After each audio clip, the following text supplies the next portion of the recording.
Lightning split the sky. Inside the frontier cabin, Clara screamed, gripping the hearth as another contraction tore through her.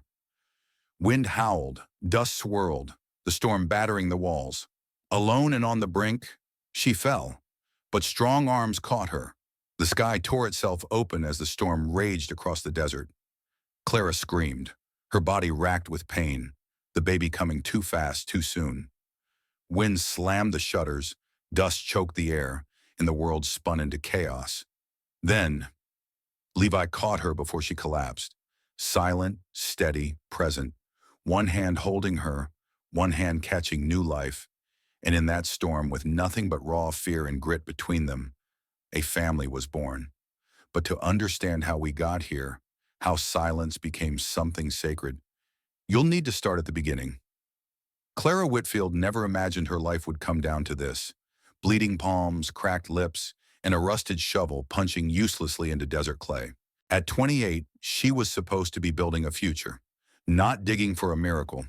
But out in the high desert of the New Mexico territory, the land didn't care about what was supposed to be. Dreams wilted fast under 3 years of drought, and hope dried up even faster. Her husband, Elias Whitfield, had been a man of belief, an old-school dreamer with dirt under his nails and plans bigger than their patch of arid earth. He spoke of digging a well, planting trees, building a second bedroom for the baby they hoped would come someday. And though the rains never did, he held on to that vision like it was gospel. He believed in the land with a kind of sacred stubbornness, but belief alone can't stop a prairie fire. Elias died in a blaze that swept through the trading post. He never made it home that night. They buried what remained of him under a crooked cedar cross Clara carved herself. No flowers grew there, just wind and silence. Now all she had left was a collapsing homestead, a belly heavy with their unborn child, and a promise she'd whispered into the scorched earth: "I'll stay." The others had fled. Families packed up wagons and rolled east in search of green hills and gentler weather. Some left in silence. Others begged Clara to come with them, said she was foolish to cling to ashes. But she didn't leave, not because she was brave, because she was grieving. Leaving meant giving up the only place that still remembered Elias's footprints, his laughter bouncing off the fence posts, his dreams scratched into the wood above their bed frame. The soil was cracked and unkind, but it was his soil, and now it was all her child would have. So she stayed, and she dug, day after day, alone. Some mornings she couldn't feel her fingers. Some nights she cried so hard the baby kicked in protest. Her hands blistered, her back screamed, her breath turned dry and shallow. But she never stopped. If water existed anywhere beneath this cruel land, she was going to find it, or she'd collapse trying. They called him Strange, the man who lived in the hills. Levi Hartwell had once been a fixture in town, strong, quiet, dependable. But that was before the war, before the man he called brother-in-arms, Elias, died so Levi could live. After that, he came back different. Not broken exactly, but quieter, like the war had sealed him up from the inside. He built himself a small cabin in the Red Hills east of Clara's land, just past the dry creek where even cactus refused to grow. He didn't speak much. In fact, most folks said he hadn't uttered a full sentence in years. Some called him ghost-ridden. Others just called him strange. But no one really knew what Levi carried: grief, guilt, or some combination of both. What people didn't see was how grief made him watchful. While others turned away, Levi noticed the widow on the horizon, digging alone beneath a merciless sun.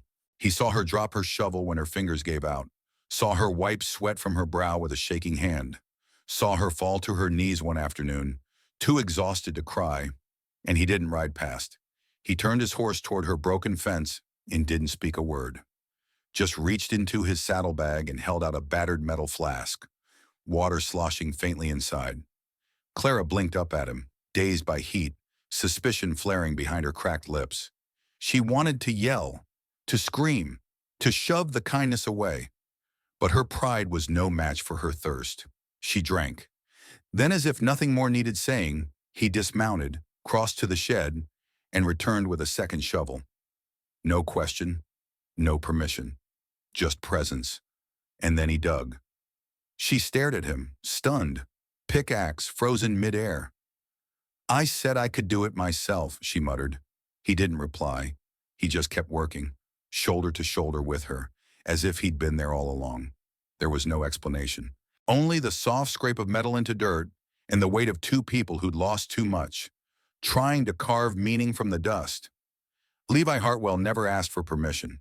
He wasn't the type to knock or announce himself. He simply showed up before the sun crested the low ridges, when the air still carried a hint of night's mercy. His silhouette would appear near the fence line, steady as the horizon, shovel slung over his shoulder like it belonged there. He didn't speak, didn't wave, didn't even meet her eyes, but he came.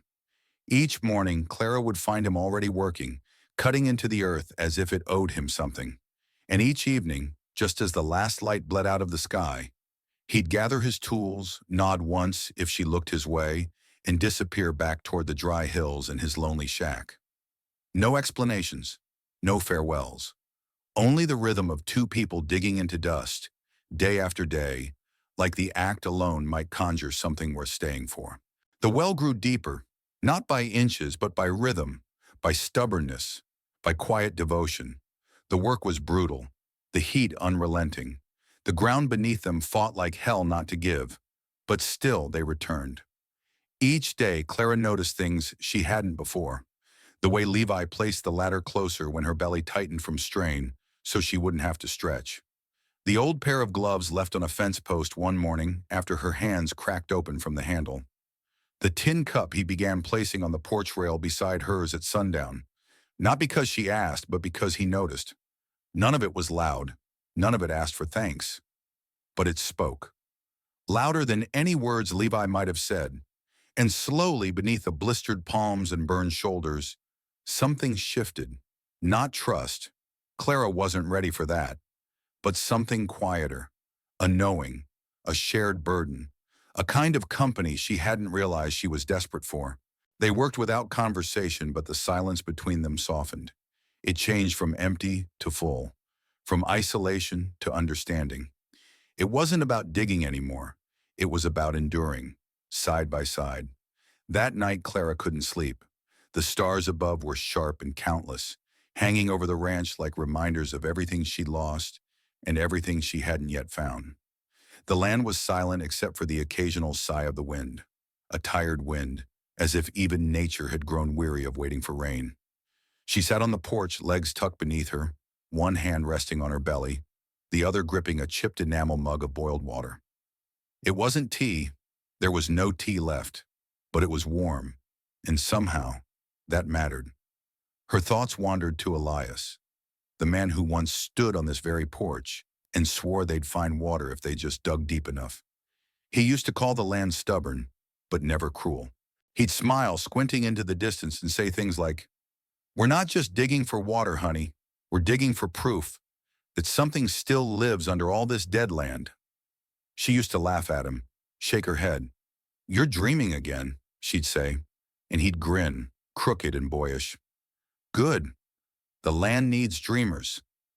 Clara swallowed hard against the memory. Tears burned the edges of her eyes but didn't fall. She had learned to hold them in. There was no one to catch them anymore. But Levi. Levi had caught her once. Not just her fall, but her weight. The kind of weight you didn't speak of. The kind of weight that pressed on your chest in the middle of the night and made you wonder if silence could smother you. She didn't know what made him come back each day. Maybe guilt, maybe duty, maybe something deeper. But he did. And each scoop of dirt he removed, each bead of sweat that fell into the unyielding pit, felt like a word unspoken, a truth shared without sound. She looked toward the well, barely visible in the moonlight, its edges marked by piles of rock and broken hope. It wasn't deep enough to hold water yet, but it was already holding something else, something heavier, and somehow more vital. Clara ran her palm along her belly, feeling the baby stir. A quiet nudge, a reminder that life, even now, was still moving forward, still choosing to grow in a place where nothing else would. She looked back out into the dark, imagining Levi's shack across the way, just a shape in the hills, as solitary as the man who lived in it. It dawned on her then what Elias had meant all those years ago. The well wasn't about survival. It was about hope, about daring to believe that beneath all this dust and pain, something pure could still rise. And now impossibly, Levi Hartwell, the man with no words, no past he would speak of, and no promise to offer, was helping her find it again. Not by saving her, but by staying.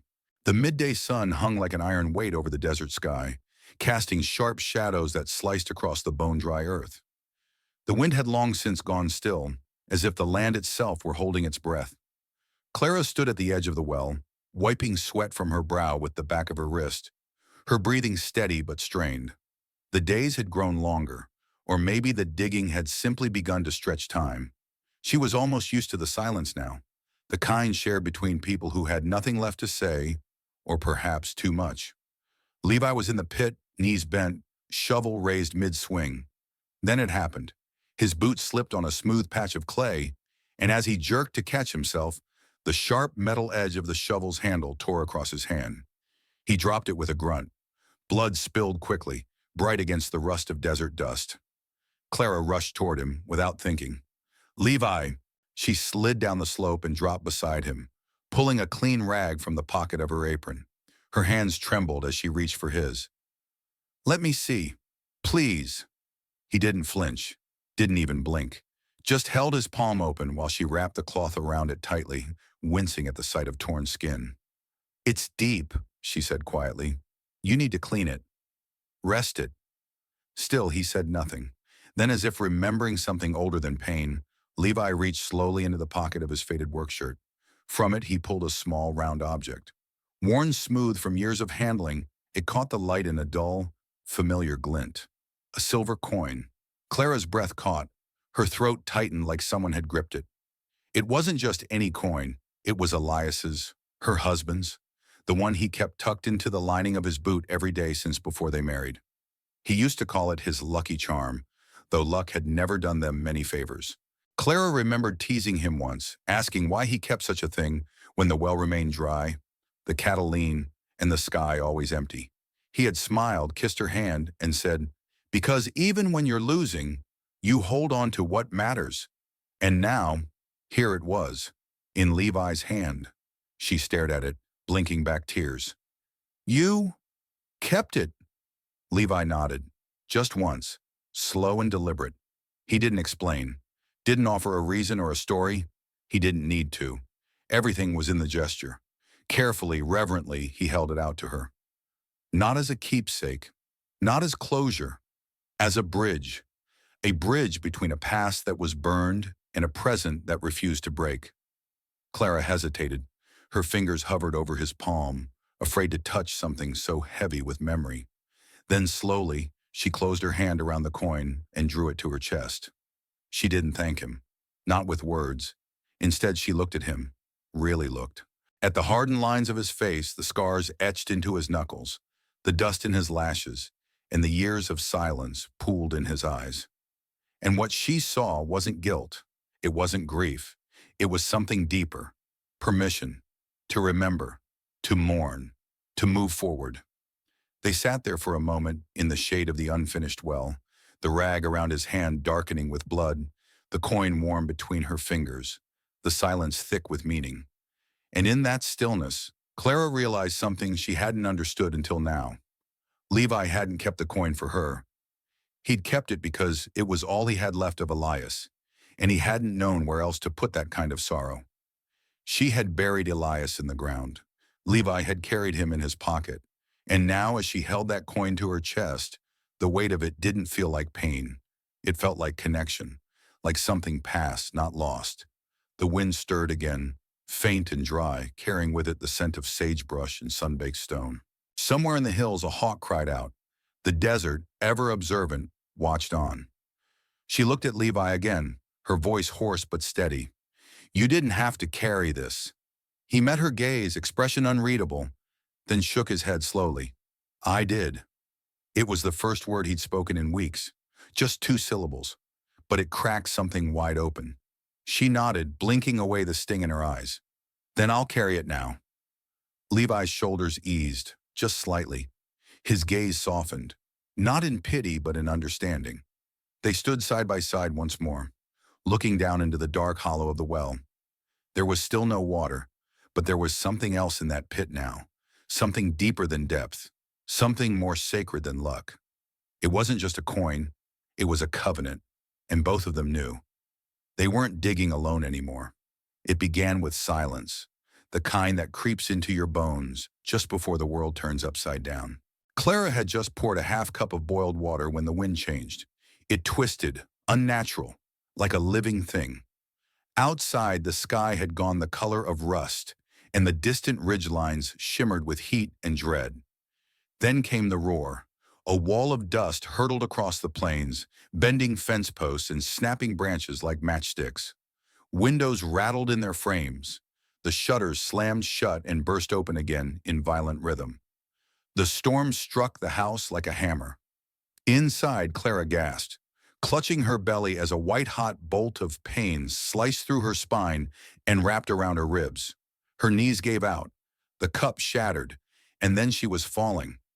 But before the floor caught her, Levi did. He didn't speak, he didn't flinch, just moved like he had trained his whole life for this moment. He eased her down onto the braided rug near the hearth, propped her up with thick blankets, then rushed to the stove.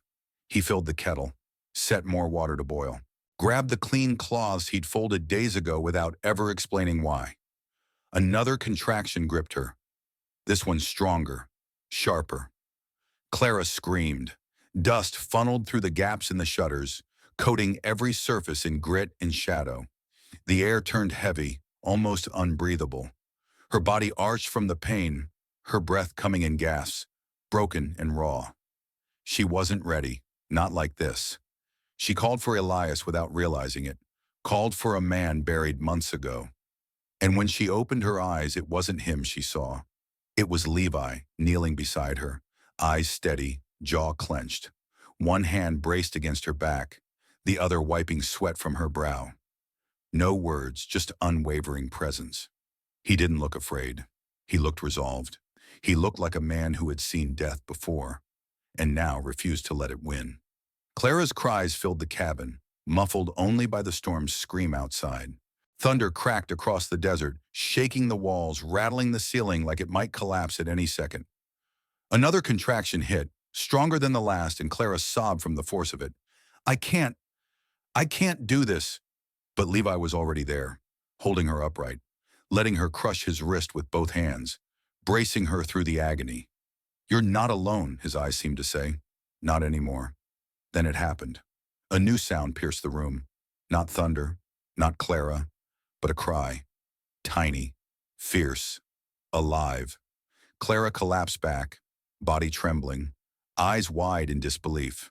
Levi moved swiftly, hands steady, lifting the slippery newborn into a clean cloth, wrapping him with the gentleness of someone who understood fragility too well. The child wailed again, angry, strong, perfect. And for the first time, Levi's hands trembled. Clara reached up, her fingers seeking his. She took his hand and pulled it toward the baby's chest. She pressed his palm there, over the fluttering heartbeat. Her voice came out in a whisper, cracked but clear. We're a family now. Levi didn't nod, didn't speak, but something in him gave way. Not loudly, not visibly. It was a small shift, barely perceptible but deep. His eyes softened, his jaw loosened, his whole frame exhaled, as if he had been holding his breath for years. And for a long, still moment, while the wind howled outside and the baby screamed his first song into the world, they sat in the ruin of the storm. Not as strangers, not as survivors, but as something new. Time had become strange, measured not in days but in shovels full of stubborn earth, in sweat-drenched shirts and the tightening of Clara's back with every movement. The storm had passed, the baby had come, and yet the well remained dry. But they kept digging. Levi rose early each morning, silent as ever, and walked the same path to the pit, his boots worn into the trail like roots gripping the land. Clara followed, baby Finn slung across her chest in a cloth wrap, his tiny fist curled in sleep, his breathing soft against her heartbeat. Sometimes Levi dug while she held the baby. Sometimes Clara worked while Levi sat nearby, the child sleeping in his arms like he belonged there. No promises were ever spoken, but every gesture, every return was a vow. The hole grew deeper, the tools dulled, their muscles ached, their hands blistered anew. Still, they kept going, until one morning the wind shifted. It was cooler, almost sweet, the kind of breeze that didn't scrape but carried. Levi had been striking at a stubborn patch of clay when it happened. A sound, soft, almost skeptical. A hiss, a sputter. He paused. Clara, standing at the top of the pit with Finn in her arms, held her breath. Then it came. A deeper echo. The unmistakable gurgle of something moving below. Levi dropped to one knee, dug faster, his hands moving frantically now through crumbling earth and dampening dirt. And then, water. A slow spill, a glistening shimmer, rising from the shadows like a secret finally spoken aloud. It trickled into the basin he had lined with stone weeks ago. Just in case, he had said without saying. Clara didn't speak, didn't cry. She simply knelt at the edge of the pit, baby clutched to her chest, and let out a long, slow breath. A breath she hadn't known she'd been holding since Elias died, since the land turned on her, since silence became her daily companion. And she smiled, not out of joy, not just relief, but out of awe. Because it wasn't just water, it was proof. Proof that their faith, though quiet, though battered, had not been misplaced. Proof that something could still grow here, even after everything else had died. Levi sat back on his heels, eyes wide, hands soaked to the wrist. He looked up at Clara, not with triumph, but with reverence. He didn't smile. He didn't cheer. He simply looked whole, as if a piece of him had been buried with Elias, and only now unearthed beside this water. They didn't speak. They didn't need to. That night, Clara walked the baby around the edge of the well, her feet bare, her skirts brushing against soft dust. She paused, leaned over, and touched the cool liquid with her fingertips. Finn stirred in her arms, yawned, then fell back asleep. Levi stood a few yards away, tending a small fire. He didn't glance over, but he felt her there, just like he always had. Tomorrow the neighbors would come. Word would spread. People who had left might return. Land that was worthless would now draw eyes and offers. But none of that mattered, not yet. Tonight it was just the two of them, and the child who bore witness to a quiet miracle. What had bloomed here wasn't luck. It wasn't charity. It wasn't even hope. It was trust, shoveled day by day into the dust. It was love, spoken not in words but in water, drawn from a place where nothing was supposed to grow. It was family, not by blood or vow, but by presence. And that was enough. Sometimes the strongest kind of love doesn't need to be spoken. It doesn't shout. It stays. It shows up in quiet ways. A hand steadying yours in the storm, a shovel passed without words, a fire lit when the night is cold. Clara and Levi's story wasn't about rescue. It was about remaining, about digging deeper when nothing grows, about healing not through promises, but through presence. And maybe today, in our fast-paced world of quick exits and loud opinions, we need to remember that kind of love, the kind that waits through silence, the kind that walks beside us without asking for thanks. Because some things, no matter how much time passes, still matter. What did this story remind you of? Have you known a love that stayed when everything else walked away? Or maybe, have you ever been someone else's well? We'd love to hear your thoughts in the comments below. Your story may touch someone who's still in the middle of their storm. And if this tale moved you, please like, subscribe, and share it with someone who still believes in loyalty, quiet strength, and the kind of love that's hard to find, but harder to forget, because the West never truly disappeared.